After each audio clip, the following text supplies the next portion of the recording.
Bonjour à tous, bienvenue sur ma chaîne Émilie et Coloris. Ici on parle littérature, art-thérapie, bien-être, créativité en tout genre. Je suis dans mon salon parce qu'il fait plus frais que dans ma bibliothèque. Donc voilà, ça change un petit peu de décor. Je voulais vous parler de taille crayon aujourd'hui parce que il y a je crois que c'est le mois dernier, ouais, mon DAL 133 est tombé en panne. Comment vous dire? Je vais vous montrer parce que j'ai pas gardé l'ancien, mais en fait, bon, il est pas propre, mais vous voyez les dents en plastique ici, mais à force d'être tournées, en fait, comme je suis gauchère, je pense que je forçais un petit peu, forcément dans mon sens, dessus pour tailler, en fait, en tournant. Et ça a commencé à manger les dents les dents en plastique. La pièce en plastique, comme d'habitude, c'est ça qui fatigue le plus vite. Donc ça me taillait mes crayons, ça changeait en fait le pas de, enfin je veux dire pas de vis, mais du coup ça changeait l'angle de taille du crayon. Et ça me cassait pas les mines, mais c'était en train de faire partir les crayons en vrac. Et puis, quoique, il me semble que sur les crayons fragiles, ça cassait les mines. Bref, j'ai dû changer de taille de crayon. Et là-dessus aussi, je m'étais rendu compte que mon petit Maped que j'avais récupéré, je crois que c'est mon conjoint qui avait ça, il était mort aussi. Donc, je lui ai dit, hop, c'est bon, on change de taille de crayon. Donc, j'ai racheté un petit tout bête chez Esquisse. J'ai trouvé à Leclerc. 2 euros. Il est déjà mort. La lame pour le petit crayon, parce que du coup, j'ai pas encore utilisé l'autre. Elle a tenu 2 semaines. Ouais. Elle a tenu que 2 semaines et elle est déjà fatiguée. Donc, il me taille mes crayons. Hein, mais les crayons de mauvaise qualité, on va dire, quand le bois est vraiment pas bon, bah, il me casse les mines beaucoup plus vite. Donc je vous recommande pas celui-là de chez Esquisse, il coûte pas cher, mais clairement même pour vos enfants, hein, ça vaut vraiment pas le coup. C'est très frustrant de tailler ses crayons avec un taille-crayon qui est pas bon en fait. En parlant de taille-crayon qui est pas bon, du coup, comme mon DAL 133 était mort, comme je vous disais, bah, je me suis dit, tiens, je vais tester autre chose. Donc, me voilà sur Amazon. Hein, et je me suis dit, tiens, celui-ci me plaisait bien. Je me suis dit, tiens, avec plein de tailles différentes. Donc, il y a juste à coulisser pour avoir la taille du crayon qu'on veut. Il y a un support. Donc, hop, on attache le support, on le met sur la table. On met le crayon à l'intérieur. Et puis, c'est avec une manivelle, on tourne. Ce que j'ai pas capté, moi, c'est qu'il y avait qu'une seule taille de mine. Alors, elles sont hyper fines. Ça fait des mines très, très longues, très fines. Le truc qui me dérange, c'est qu'il faut tenir son crayon. Voilà, donc il faut le tenir. Il faut le tailler. Donc, ça veut dire qu'il faut le tenir bien au centre pour pas faire dévier la taille de la mine. Et il faut pas appuyer trop fort parce que sinon, forcément, le crayon il réduit parce qu'il n'y a pas d'arrêt en fait. Donc on taille, il n'y a pas d'arrêt. Ça fait des mines ultra fines. Donc pour tailler, si on veut tailler pour faire du poil à poil ou des choses comme ça, alors ça marche super bien. Ça fait des mines ultra fines. J'ai taillé un polychromos avec. Il tient bien, c'est solide, ça fait des mines très très fines. C'est censé être un taille-crayon professionnel pour tailler les mines de graphite. Alors ça fait vraiment son job parce que comme je vous dis, ça fait des mines ultra fines. Mais moi, l'idée c'était de le transporter partout. Là, ça voudrait dire qu'il faut que je mette le socle sur une table. Moi, ça me gêne parce que je bouge souvent, je suis pas toujours au même endroit pour dessiner. Donc, peut-être que en remplissant le... Parce que du coup, cette partie-là, elle s'enlève pour pouvoir mettre le socle à la table. Donc si on le remplit de plomb, enfin voilà, et peut-être que ça empêcherait, enfin on pourra le promener, parce que clairement taillé comme ça, alors vous voyez bien, tu tiens le crayon, tu tiens la base du crayon, puis tu tournes de l'autre côté, c'est vraiment pas pratique. Et on peut pas le nettoyer complètement, parce qu'en fait, il y a juste à le déclipser. Ça va encore à nettoyer. Mais les petits rebords sur les côtés, je sais pas si vous... Bon, là, il est pas propre. Mais les petits rebords sur les côtés, là, vraiment de ce côté-là, on peut pas le nettoyer à fond complètement. Donc, ça m'ennuie un peu. Et puis, j'ai oublié de le rendre. Donc, je le garde. Des fois que j'ai besoin de mine ultra fine. Mais clairement, je vous le recommande pas parce qu'on peut faire qu'une seule sorte de mine. On est obligé de le mettre à une table. Donc, si on veut le prendre pour partir en vacances et tout, bah, c'est pas pratique. Et comme il tient pas tout seul le crayon, je trouve qu'il faut quand même un certain coup de main pour pouvoir mettre le crayon correctement, bien droit à l'intérieur. Enfin, ouais, je trouve pas ça hyper pratique. Donc, celui que je trouve encore le plus pratique, bah, c'est le DAL 133 que j'ai racheté, du coup. Voilà.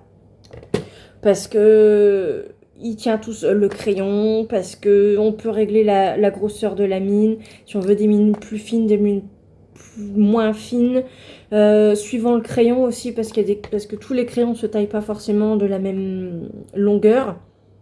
Il y en a qui sont plus faciles.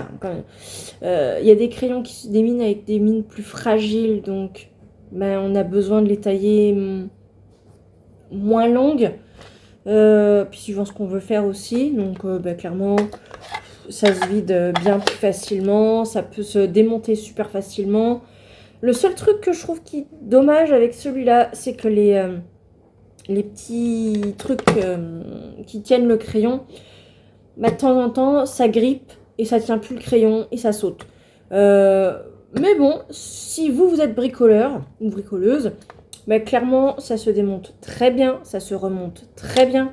Mon conjoint, l'ancien, il me l'a déjà bricolé 3 fois. Je les trouve assez solides parce que mon fils joue avec de temps en temps. Il est tombé dans les escaliers et bah, il fonctionnait toujours. Bon, après remontage bien sûr, mais il fonctionnait toujours. Donc moi je les trouve bien. Pour l'instant en tout cas j'ai rien à dire. Du coup je l'ai racheté, je suis très contente. J'en ai un dernier à vous présenter. Voilà. J'ai acheté celui-ci chez Action, je crois. Oui c'est ça, chez Action il y a quelques années. Ça marche sur pile. Alors l'idée c'est on met le crayon dedans. Puis ça tourne, ça taille le crayon. Et de temps en temps, on le relève pour voir à quoi il ressemble. Et une fois qu'il est taillé comme on veut, bah c'est taillé. Voilà. Je trouve que suivant les crayons, j'utilise pas que celui-ci. Je peux faire une pré-taille dans celui-là et finir dans un petit comme ça. J'ai remarqué que certains bois avaient plus de mal dans ce taille-crayon-là. Donc, je prétaille là-dedans et je finis dans celui-ci. Ça me permet d'utiliser les deux tailles crayons. Donc, ceux-là, en général, je les utilise surtout pour les crayons bas de gamme que je laisse avec mon fils parce qu'il adore entendre le bruit tourner. Et puis, ça lui permet un peu d'apprendre sa dextérité et tout ça. Mon DAL 133, j'essaye de le garder que pour moi, pour le préserver un petit peu. J'ai mis un petit autocollant dessus, il est trop mignon. Et voilà. Donc pour ce qui est de taille crayon, voilà, j'ai donc Celui-ci, il est bien parce qu'il taille tout seul, c'est pratique. Et voilà, c'est pas sur tous les crayons sont pas hyper bien taillés dedans. Il me casse beaucoup de mine si je fais pas attention et que je tire un petit peu dessus ou que j'enfonce un peu trop dedans, ben, ça casse. C'est dommage. Les bois fragiles ont tendance à se casser plus. C'est pour ça que je fais moitié-moitié. Celui-ci, je vous le recommande clairement pas. Celui chez Esquisse à 2 euros, là. Premier prix, mais clairement, il a tenu 15 jours. Maintenant, il commence à me recasser les mines. Celui-ci, donc, comme je vous disais, je vous le recommande pas forcément parce que il y a vraiment pour un usage très précis, donc des mines ultra fines. Donc, pour le dessin, je pense que c'est génial. Pour faire des mines ultra fines pour du poil à poil, ça doit être génial aussi. Mais sinon, pour le reste du temps, c'est pas... autant acheter un DAL 133. Voilà. Voilà, c'était tout. Du coup, je voulais vous montrer aussi, j'en profite, parce que la dernière vidéo que j'ai tournée, je sais pas ce qui s'est passé, elle s'est mal imprimée, c'était absolument affreux.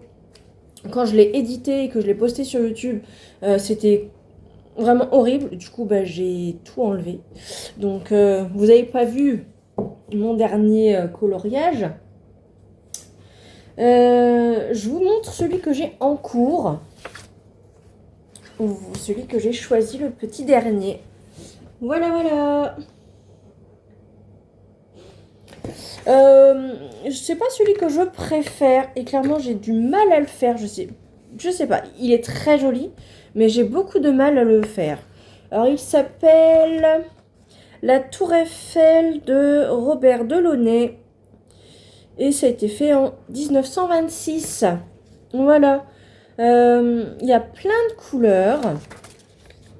Je l'aime beaucoup. Enfin, je l'aime beaucoup. Je trouve que... je sais pas. J'ai du mal à le dessiner, à le mettre en couleur. Je sais pas trop pourquoi. Parce que clairement, les couleurs sont superbes. Je suis très contente. Ça me faisait plein de nouvelles couleurs à utiliser. Et plein de chromaflow à utiliser. Parce que c'est vrai que jusque-là, je suis mince, j'ai du mal à utiliser mes chromaflow dans les paysages. Parce que bah, je trouve qu'ils sont... Les couleurs sont un peu trop vives, un peu trop... je trouve que pour faire des paysages, c'est pas... ça colle pas.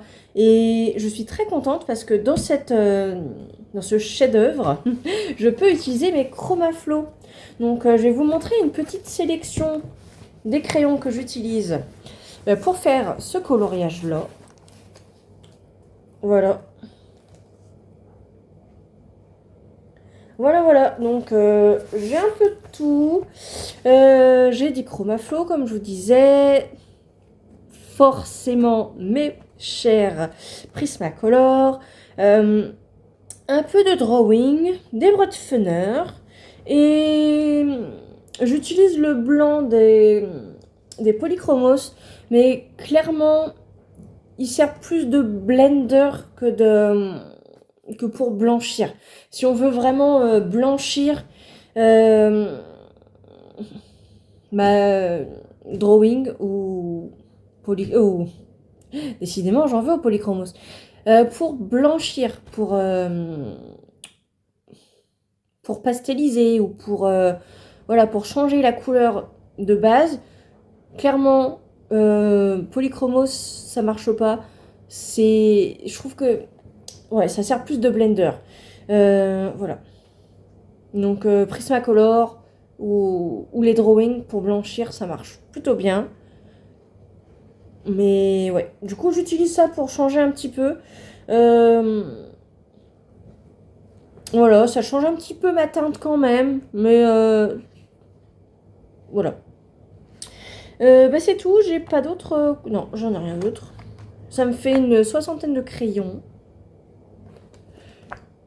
50, ouais, 60, ouais. Voilà, voilà, toujours mon petit calepin. Et puis, Voilà. N'hésitez pas à me dire si cette vidéo vous avait plu. N'hésitez pas à liker, à vous abonner et à la prochaine. Bye.